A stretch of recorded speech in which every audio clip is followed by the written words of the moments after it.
IIT IIM से graduated billionaire यशीश Dahiya बोलते हैं कि मेरी तरह मेरा बेटा भी एकेडमिक्स में ज्यादा इंटेलिजेंट नहीं था, क्योंकि उनके बेटे ने स्कूल के टेस्ट के लिए 4 बार एंट्रेंस एग्जाम दिया था। ये एक सिंपल स्कूल का टेस्ट था, 6th या 7th क्लास के लिए, ना कि कोई बहुत ही बड़ा कॉम्पिटिटिव एग्जाम।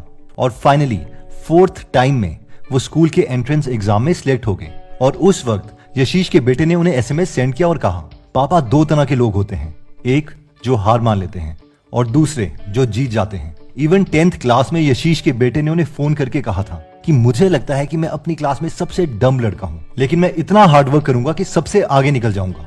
और हुआ भी यही, उनकी सिलेक्शन ऑक्सफोर्ड में हो गई और यहाँ से वो इंजीनियरिंग कर रहे हैं। तो पॉइंट ये है कि जिस इंसान का ऐसा एटीट्यूड है उसे कोई भी नहीं रोक सकता, क्योंकि हार्डवर्क से कोई भी इंटेलिजेंट बन सकता है।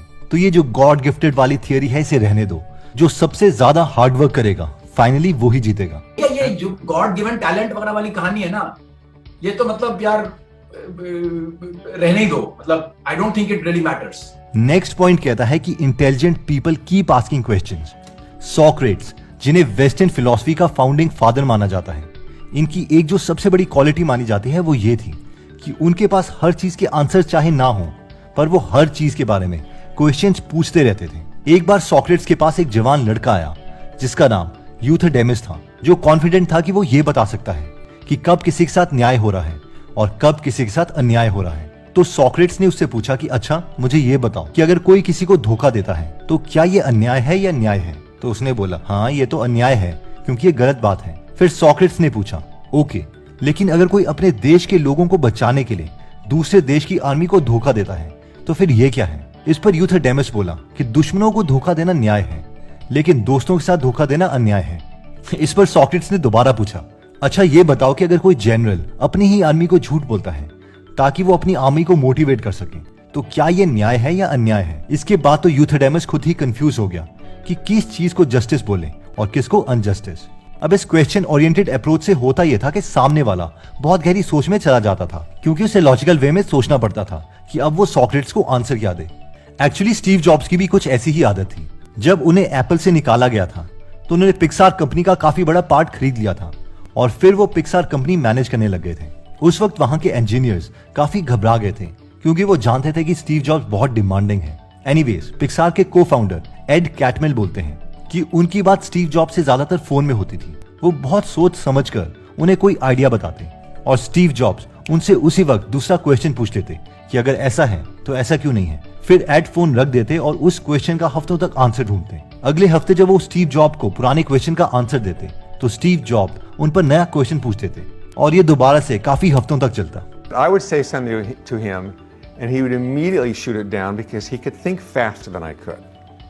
थर्ड पॉइंट कहता है कि use this 5-step process for critical thinking. फॉस करिकुलम स्पेशलिस्ट समंथा अगूज कहती हैं कि क्रिटिकल थिंकिंग के लिए हमारे पास कैपेबिलिटी होनी चाहिए कि हम किसी भी सिचुएशन को बहुत छोटे टुकड़ों में तोड़ सके और उसे लॉजिकली एनालाइज कर सके। और ऐसा करने के लिए हमें 5-step प्रोसेस फॉलो करना पड़ेगा, जिसमें फर्स्ट स्टेप कहता है कि फॉर्मुलेट योर क्वेश्चन, यानी एग्जैक्टली पता करो कि हम किस क्वेश्चन का आंसर ढूंढ रहे हैं। ये सुनने में तो आसान है, लेकिन इसे करना बहुत मुश्किल है। बहुत से लोगों को यही नहीं पता कि उन्हें चाहिए क्या। इंटेलिजेंट माइंड्स छोटी सी बातचीत के बाद भी एग्जैक्टली बता देते हैं कि उन्हें जाना कहाँ है। फॉर एग्जाम्पल, एक एवरेज इंसान कुछ इस तरीके से बात करेगा, यार मुझे फिट होना है या मुझे अमीर बनना है। इन क्वेश्चंस में कोई क्लैरिटी नहीं है, लेकिन एक हाई IQ वाला इंसान इन्हीं स्टेटमेंट्स को कुछ इस तरीके से बोलेगा कि मुझे अगले 2 महीने में 5 kg कम करना है और वो मैं अपनी डाइट को कंट्रोल करके करूंगा, या फिर मुझे इस साल 1 करोड़ रुपए अर्न करने हैं और वो मैं एफिलिएट मार्केटिंग से करूंगा। इन शॉर्ट, अपने ऑब्जेक्टिव्स को हाई IQ वाला इंसान बहुत अच्छे ढंग से फॉर्मुलेट कर सकता है। सेकंड स्टेप कहता है कि गैदर योर इन्फॉर्मेशन, यानी उस क्वेश्चन को सॉल्व करने के लिए इन्फॉर्मेशन कलेक्ट करो और ये इन्फॉर्मेशन रिलायबल रिसोर्सेज से होनी चाहिए। इसलिए बेटर है कि हम ये इन्फॉर्मेशन एक्सपर्ट से ही लें। फॉर एग्जाम्पल, अगर एक एवरेज इंसान को वेट लॉस करना है तो वो बोलेगा कल से वॉकिंग करूंगा और 20 मिनट वॉकिंग करके वो आते ही 2 मैगी के पैकेट खा लेगा। लेकिन एक क्रिटिकल थिंकर पहले नॉलेज लेगा कि वेट बढ़ता कैसे है। वो कहेगा ओके, तो वेट कैलोरी से बढ़ता है। उसे ये भी पता होगा कि एक मैगी के पैकेट में 345 कैलोरीज हैं और सिर्फ उस एक पैकेट की कैलोरीज को बर्न करने के लिए उसे या तो 62 मिनट्स की वॉकिंग चाहिए या फिर 33 मिनट्स तक रनिंग करनी पड़ेगी। इसलिए पहले वो फूड को कंट्रोल करेगा। थर्ड स्टेप है अप्लाई द इन्फॉर्मेशन, यानी अब खुद से ये पूछो कि जो मेरे पास इन्फॉर्मेशन है उससे क्या क्या कंक्लूजन निकल रहे हैं, क्या ये रिलायबल रिसोर्सेज से भी थे या नहीं, क्या जो इन्फॉर्मेशन को हमने समझा है वो ठीक से इंटरप्रेट किया भी है या नहीं। फॉर एग्जाम्पल, अगर इन्वेस्टमेंट की नॉलेज चाहिए तो पीटर लिंच या वॉरेन बफेट या बेंजामिन ग्राहम की बुक से सीखो। अगर ये सीखना है कि हम फोकस कैसे करते हैं तो MIT के कंप्यूटर साइंटिस्ट कैल न्यूपोर्ट की बुक डीप वर्क से सीखो। स्टार्टअप्स के बारे में सीखना है तो एरिक राइस की बुक लीन स्टार्टअप से सीखो। और इसके लिए गीगल एप्लीकेशन आपकी मदद भी कर सकता है। इस ऐप के बारे में हम आगे बात करेंगे। फोर्थ स्टेप कहता है कि कंसिडर द इम्प्लीकेशंस। इमेजिन करो कि इलेक्शन टाइम है और कोई पॉलिटिकल कैंडिडेट है जो कह रहा है कि हम जिनको नौकरी नहीं मिल रही है उन सबको एक मिनिमम बेसिक अमाउंट देंगे 20,000 रुपए का हर महीने, ताकि वो अपनी फैमिली को सस्टेन रख पाए। अब बहुत से लोग जो क्रिटिकल थिंकर नहीं है वो इस अनाउंसमेंट से बहुत खुश हो जाएंगे और उसी पॉलिटिकल कैंडिडेट को वोट देंगे। लेकिन अगर इस स्टेटमेंट की लॉन्ग टर्म इम्प्लीकेशंस देखें तो वो बहुत बुरी है। ह्यूमन नेचर यह है कि हम लोग हमेशा कम एफर्ट करना चाहते हैं और अगर हमें 25 से 30,000 रुपए की जॉब भी मिल रही होगी तो भी हम इस केस में बोलेंगे कि छोड़ो यार, इतनी मेहनत कौन करे जब बिना जॉब के ही सरकार 20,000 रुपए पर मंथ दे रही है। अब इससे होगा ये कि देश की वर्कफोर्स कम होने लग जाएगी और हम निकम्मे होते रहेंगे।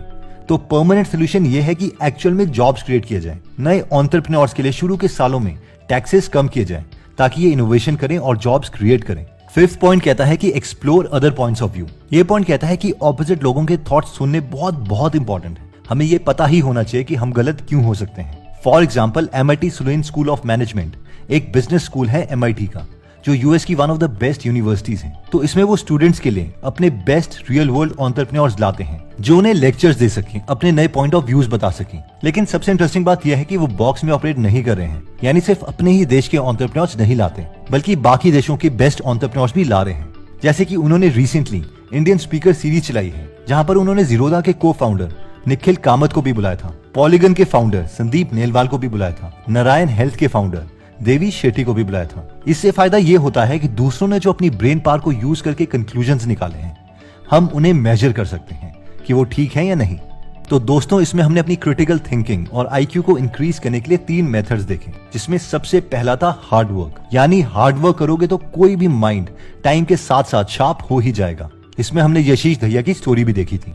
इसके बाद हमने डिस्कस किया था कि कीप आस्किंग क्वेश्चंस। इसमें हमने सॉक्रेट्स और स्टीव जॉब्स की स्टोरीज को डिस्कस किया कि कैसे बार बार क्वेश्चंस पूछने से दूसरों के माइंड को और इवन खुद के माइंड को लॉजिकली सोचना ही पड़ता है।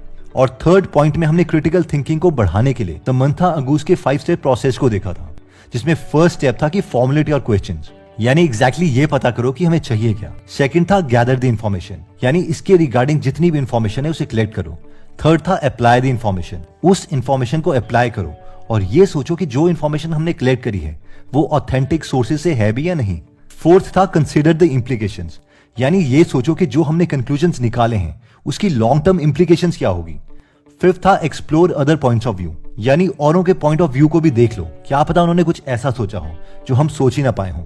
दोस्तों, अगर आप 1000 से ज्यादा लोगों के डिफरेंट व्यूज जानना चाहते हैं, यानी ऐसे थॉट्स जो आपने कभी भी नहीं सुने होंगे और वो भी रिलायबल सोर्सेज से, तो आप गीगल एप्लीकेशन डाउनलोड कर सकते हैं, जहां पर हिंदी में फ्री में 180 से ज्यादा बुक समरीज अवेलेबल है जिन्हें आप पढ़ भी सकते हैं और सुन भी सकते हैं।